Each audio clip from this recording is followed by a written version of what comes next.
राष्ट्रीय डाक टिकट प्रदर्शनी अमृतपेक्स 2023 के दूसरे दिन दिल्ली के प्रगति मैदान में भारी भीड़ देखी गई।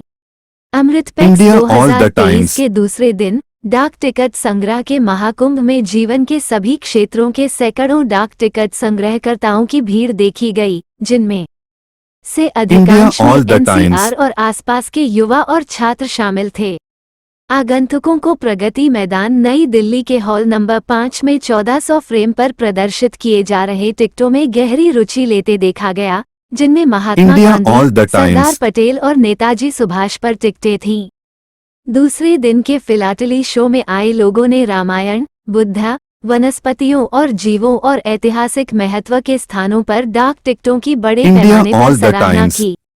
युवाओं और छात्रों के हितों को ध्यान में रखते हुए भारतीय डाक ने विशेष रूप से संग्रहकर्ताओं के उत्साही लोगों के लिए कहानी और पत्र लेखन पर प्रश्नोत्तरी और अन्य प्रतिस्पर्धी गतिविधियों सहित कार्यशालाओं और संगोष्ठियों का आयोजन किया। नई दिल्ली के एक प्रमुख स्कूल का प्रतिनिधित्व करने वाले अमित गोयल नाम के एक छात्र ने प्रदर्शनी को शानदार विचारों में से एक बताया, जिसके माध्यम से युवा पीढ़ी डाक टिकट संग्रह की कला से परिचित हुई। अन्य छात्रा सुषमा त्रिपाठी ने प्रदर्शनी के अपने अनुभव को उत्साहजनक बताया। देश दुनिया में भारत को नई दौर तक पहुंचाने वाले प्रधानमंत्री श्री नरेंद्र मोदी जी ने हमारे भारत देश को बेंगलुरु कर्नाटका में आयोजित आदरणीय प्रधानमंत्री श्री नरेंद्र मोदी जी बेंगलुरु कर्नाटक में एरो इंडिया 2023 इंच का उद्घाटन करते हुए इस महत्वपूर्ण कार्यक्रम में उपस्थित कर्नाटका के गवर्नर श्री, मुख्यमंत्री श्री,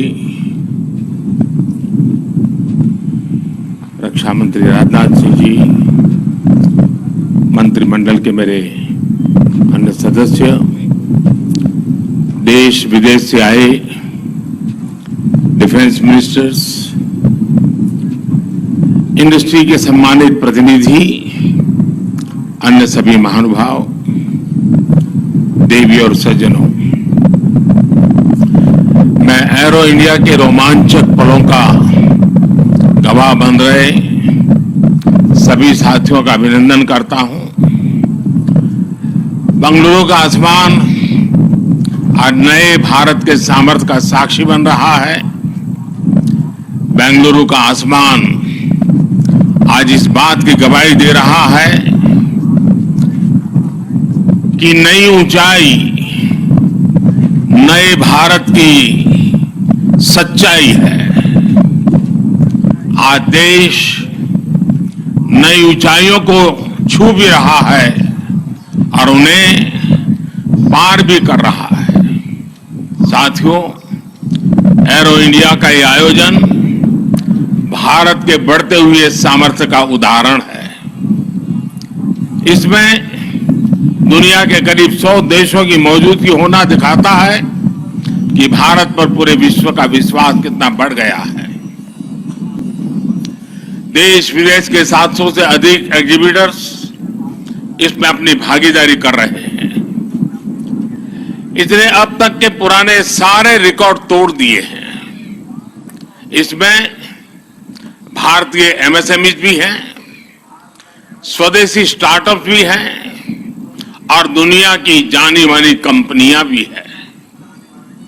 यानी एरो इंडिया की theme the runway to a billion opportunities, जमीन से लेकर आकाश तक हर तरफ नजर आ रही है।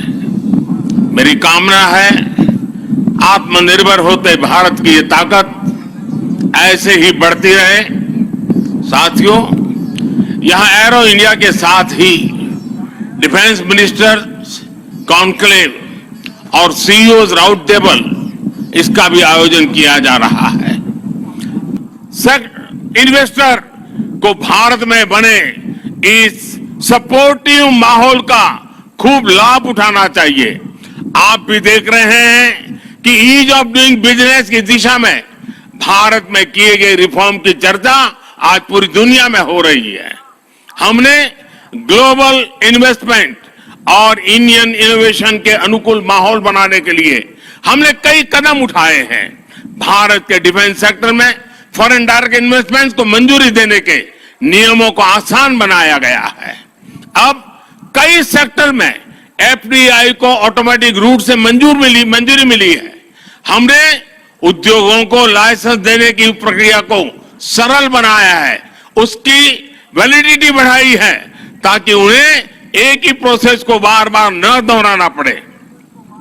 अभी 10-12 दिन पहले भारत का जो बजट आया है उसमें मैन्युफैक्चरिंग कंपनियों को मिलने वाले टैक्स बेनिफिट को भी बढ़ाया गया है।